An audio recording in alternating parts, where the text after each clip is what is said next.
Learning IAS अब तैयारी है सबसे आगे।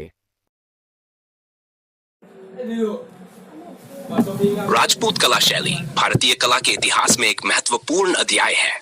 यह शैली मुख्य रूप से 16वीं से 19वीं शताब्दी के बीच विकसित हुई और इसे राजस्थान के राजपूत राज्यों के संरक्षण में विशेष रूप से बढ़ावा मिला।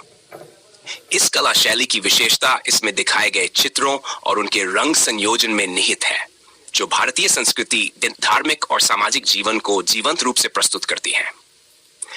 राजपूत शैली का उद्भव, राजपूत कला का आरंभ मुगल साम्राज्य के पतन के साथ जुड़ा हुआ है। मुगल दरबार में कार्यरत कई कलाकार मुगलों की सत्ता के कमजोर पड़ने के बाद विभिन्न राजपूत दरबारों में शरण लेने लगे। इससे राजपूत कला में मुगल प्रभाव देखने को मिला, लेकिन धीरे धीरे इसे राजपूत कलाकारों ने अपनी सांस्कृतिक परंपराओं के साथ मिलाकर एक विशिष्ट रूप दे दिया। राजपूत चित्रकला की विशेषताएं। राजपूत कला में हमिक, ऐतिहासिक, पौराणिक और लोक कथाओं पर आधारित चित्र अधिक होते थे। इसमें भगवान कृष्ण, राम और अन्य हिंदू देवताओं से संबंधित प्रसंगों का चित्रण विशेष रूप से किया जाता था। इसके अलावा राजाओं के जीवन, युद्ध के दृश्य, प्रेम कहानियां और महाकाव्य जैसे महाभारत और रामायण की घटनाओं को भी प्रमुखता से चित्रित किया जाता था। इस शैली की एक प्रमुख विशेषता इसकी मिनिएचर पेंटिंग्स हैं। छोटे आकार के चित्रों में अद्वितीय विस्तार और बारीकी से काम किया जाता था।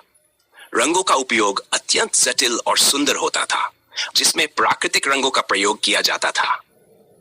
प्रमुख राजपूत कला शैलियां। राजपूत चित्रकला को मुख्यतः 4 प्रमुख श्रेणियों में विभाजित किया जा सकता है। 1. मेवाड़ शैली। यह शैली मेवाड़ राज्य में विकसित हुई और अपनी सरलता, रंगों की चमक और धार्मिक चित्रण के लिए जानी जाती है। भगवान कृष्ण से जुड़े दृश्य विशेष रूप से लोकप्रिय थे। मारवाड़ शैली। यह जोधपुर, बाड़मेर और नागौर जैसे क्षेत्रों में विकसित हुई।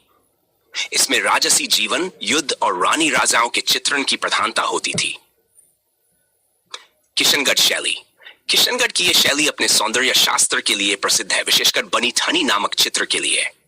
इसमें महिलाओं की सुंदरता और प्रेम के दृश्य प्रमुखता से चित्रित किए जाते थे। फार, अमेर शैली। जयपुर और उसके आसपास के क्षेत्र में विकसित इस शैली पर मुगल कला का प्रभाव स्पष्ट रूप से देखा जा सकता है। इस शैली में चित्रकारी में जटिल डिजाइन और दरबार के दृश्य प्रमुख होते थे। राजपूत चित्रकला के विषय। राजपूत चित्रकला का मुख्य विषय धार्मिक था। इसमें हिंदू देवी देवताओं, विशेषकर भगवान कृष्ण और राधा की प्रेम कथा, महाभारत और रामायण की कथाएं प्रमुखता से चित्रित की जाती थीं। इसके अलावा राजपूत जीवन शैली, युद्ध के दृश्य, शिकार और दरबार के आयोजन भी चित्रकला के प्रमुख विषय थे। रंग और तकनीक। राजपूत चित्रकला में प्राकृतिक रंगों का इस्तेमाल किया जाता था, जिन्हें पत्थरों, जड़ी बूटियों, फूलों और खनिजों से प्राप्त किया जाता था। सोने और चांदी का उपयोग भी सजावट के लिए किया जाता था। चित्रकला में सटीकता और बारीकी से काम किया जाता था, जिससे चित्र अत्यंत जीवंत लगते थे। निष्कर्ष, राजपूत कला शैली भारतीय चित्रकला का एक उत्कृष्ट उदाहरण है, जिसमें भारतीय परंपराओं, धार्मिक आस्थाओं और राजसी जीवन को सुंदरता से चित्रित किया गया है।